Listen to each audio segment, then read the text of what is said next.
मानसरोवर जो आज चीन में स्थित है कभी ठमानस सरोवर के नाम से विश्व विख्यात था।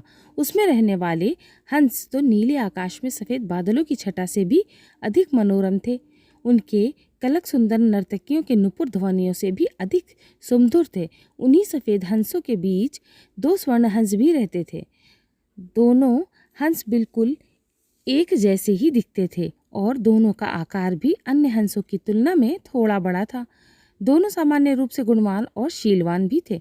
फर्क था तो बस इतना कि उनमें एक राजा था और दूसरा उनका वफादार सेनापति। राजा का नाम धृतराष्ट्र था और सेनापति का नाम सुमुख। दोनों हंसों की चर्चा देवों, नागों, यक्षों और विद्याधर ललनाओं के बीच अक्सर हुआ करती थी। कालांतर में मनुष्य योनि के लोगों ने भी उनके गुण सौंदर्य का ज्ञान होने लग गया था। वाराणसी नरेश ने जब उनके विषय में सुना तो उसके मन में उन हंसों को पाने की प्रबल इच्छा जागृत हुई। तत्काल उसने अपने राज्य में एक मानस सदृश एक मनोरम सरोवर का निर्माण करवाया, जिसमें हर प्रकार के आकर्षक जलीय पौधे और विभिन्न प्रकार के कमल जैसे पक्ष, उत्पल, कुमुद, पुंडरीक, सौगंधिक, तमरस और कलहर विकसित करवाए। मत्स्य और जलीय पक्षियों की सुंदर प्रजातियों में भी वहाँ बसाई गई।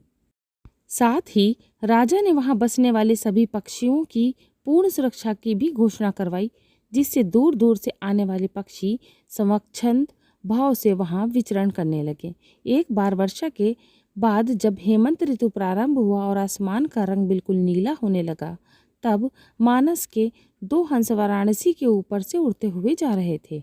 तभी उनकी दृष्टि राजा द्वारा निर्मित सरोवर पर पड़ी। सरोवर की सुंदरता और उसमें तैरते रमणीक पक्षियों की स्वच्छंदता उन्हें सहज ही आकर्षित कर गई।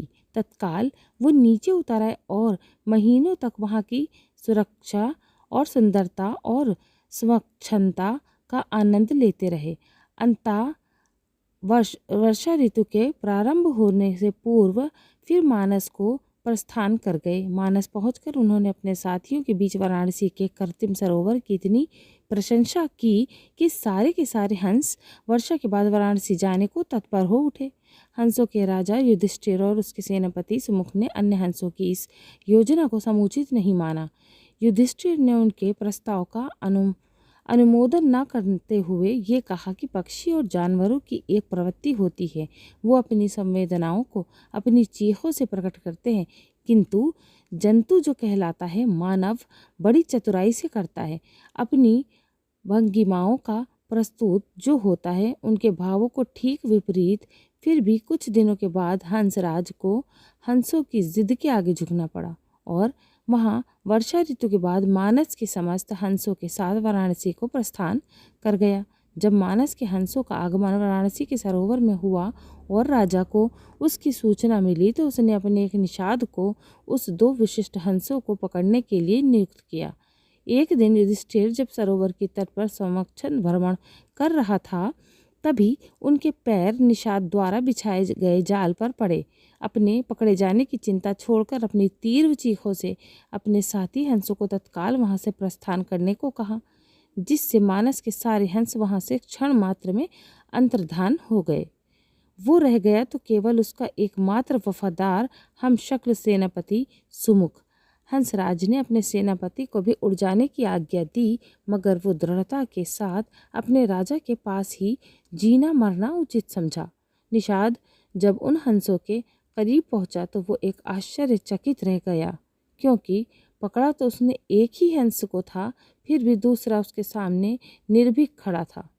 निषाद ने जब दूसरे हंस से इसका कारण पूछा तो वो और भी चकित हो गया, क्योंकि दूसरे हंस ने उसे ये बताया कि उसके जीवन से बढ़कर उसकी वफादारी स्वामी भक्ति है। एक पक्षी के मुख से ऐसी बातें सुनकर निषाद का हृदय परिवर्तन हो गया। वो एक मानव था, किंतु मानव धर्म के लिए वफादार नहीं था। उसने हिंसा का मार्ग अपनाया था और प्राणातिपात से अपना जीवन निर्वाह करता था। शीघ्र ही वो निषाद ने अपनी जागृत मानवता के प्रभाव में आकर दोनों ही हंसों को मुक्त कर दिया। दोनों हंस कोई साधारण हंस तो थे नहीं। उन्होंने अपनी दूरदृष्टि से ये जान लिया था कि वो निषाद निसंदेह राजा के कोप का भागी बनेगा।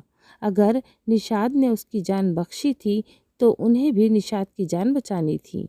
अतः तत्काल वो निषाद के कंधे पर सवार हो गए और उसे राजा के पास चलने को कहा। निषाद के कंधों पर